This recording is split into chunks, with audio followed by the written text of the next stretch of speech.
Victarion Greyjoy.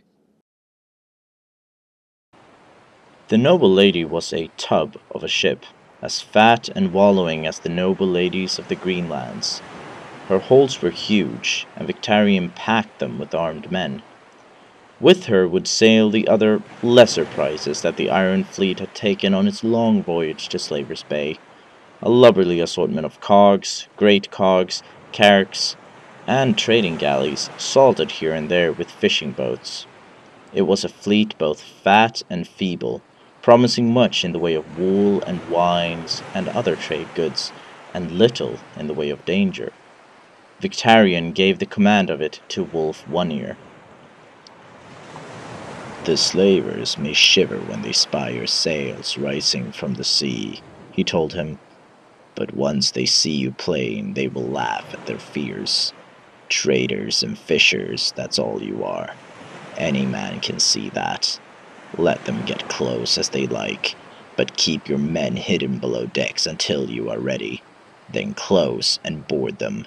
Free the slaves and feed the slavers to the sea, but take the ships. We will have need of every hull to carry us back home." "Home," Wolf grinned. "The men are like the sound of that, Lord Captain.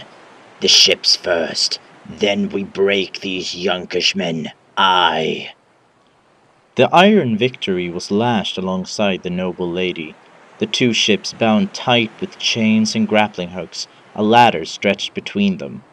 The great cog was much larger than the warship and sat higher in the water.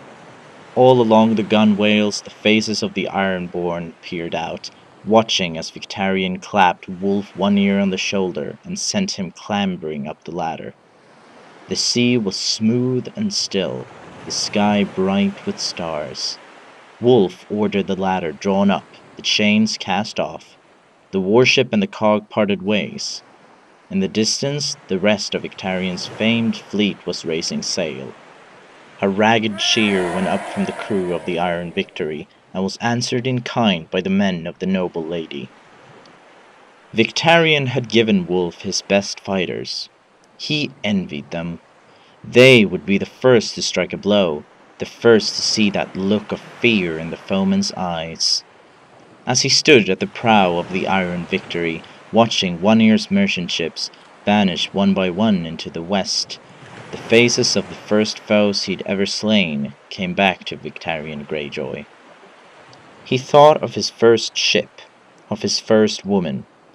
A restlessness was in him, a hunger for the dawn and the things this day would bring. "Death or glory, I will drink my fill of both today." The sea-stone chair should have been his when Balon died, but his brother Euron had stolen it from him, just as he'd stolen his wife many years before. He stole her, and he soiled her, but he left it for me to slay her. All that was done and gone now, though. Victarion would have his due at last. I have the horn, and soon I will have the woman. A woman lovelier than the wife he made me kill. "Captain," the voice belonged to Longwater Pike. "The oarsmen await your pleasure. 3 of them, and strong ones." "Send them to my cabin. I'll want the priest as well." The oarsmen were all big. One was a boy, one a brute, and one a bastard's bastard. The boy had been rowing for less than a year, the brute for 20. They had names, but Victarion did not know them. One had come from Lamentation, one from Sparrowhawk, and one from Spider Kiss. He could not be expected to know the names of every thrall who had ever pulled an oar in the Iron Fleet.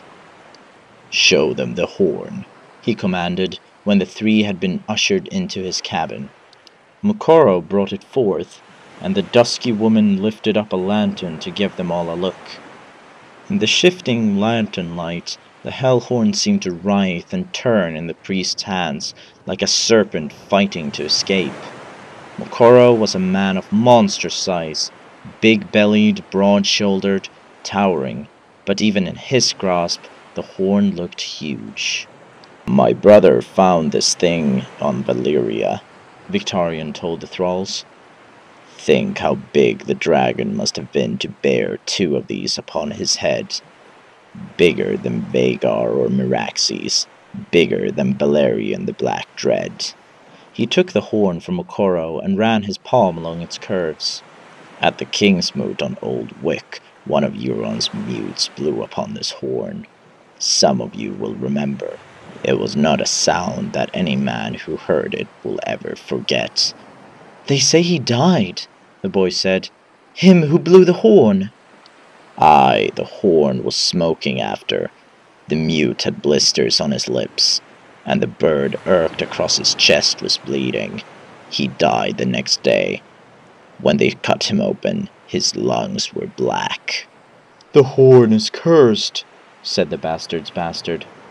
A dragon horn from Valyria, said Victarion. Aye, it's cursed. I never said it wasn't. He brushed his hand across one of the red gold bands, and the ancient glyph seemed to sing beneath his fingertips. For half a heartbeat, he wanted nothing so much as to sound the horn himself. Euron was a fool to give me this. It is a precious thing, and powerful. With this, I'll win the sea stone chair, and then the Iron Throne. With this, I'll win the world, he thought, as he yet again addressed the oarsmen. Claghorn blew the horn thrice and died for it. He was as big as any of you, and strong as me. So strong that he could twist a man's head right off his shoulders with only his bare hands. And yet the horn killed him. It will kill us too, then, said the boy. Victarion did not oft forgive a thrall for speaking out of turn, but the boy was young, no more than 20, and soon to die besides. He let it pass. The mute sounded the horn 3 times. You 3 will sound it only once. Might be you'll die, might be you won't. All men die. The Iron Fleet is sailing into battle. Many on this very ship will be dead before the sun goes down, stabbed or slashed, gutted, drowned, burned alive. Only the gods know which one of us will still be here come the morrow. Sound the horn and live, and I'll make free men of you, 1 or 2 or all 3. I'll give you wives, a bit of land, a ship to sail, thralls of your own. Men will know your names. Even you, Lord Captain? Asked the bastard's bastard. Aye. I'll do it then. And me, said the boy. The brute crossed his arms and nodded. If it made the 3 feel braver to believe they had a choice, let them cling to that. Victarion cared little what they believed. They were only thralls. You will sail with me on Iron Victory, he told them, but you will not join the battle. Boy, you are the youngest. You'll sound the horn first. When the time comes, you will blow it long and loud. They say you are strong. Blow the horn until you are too weak to stand, until the last bit of breath has been squeezed from you, until your lungs are burning. Let the freedmen hear you in Meereen, the slavers in Yunkai, the ghosts in Astapor. Let the monkeys shit themselves at the sound when it rolls across the Isle of Cedars. Then pass the horn along to the next man. Do you hear me? Do you know what to do? The boy and the bastard's bastard tugged their forelocks. The brute might have done the same, but he was bald. You may touch the horn, then go. They left him one by one. The 3 thralls, and then Mokoro. Victarion would not let him take the Hellhorn. I will keep it here with me until it is needed. As you command. Would you have me bleed you? Victarion seized the dusky woman by the wrist and pulled her to him. She will do it. Go pray to your red god. Light your fire and tell me what you see. Mokoro's dark eyes seemed to shine. I see dragons,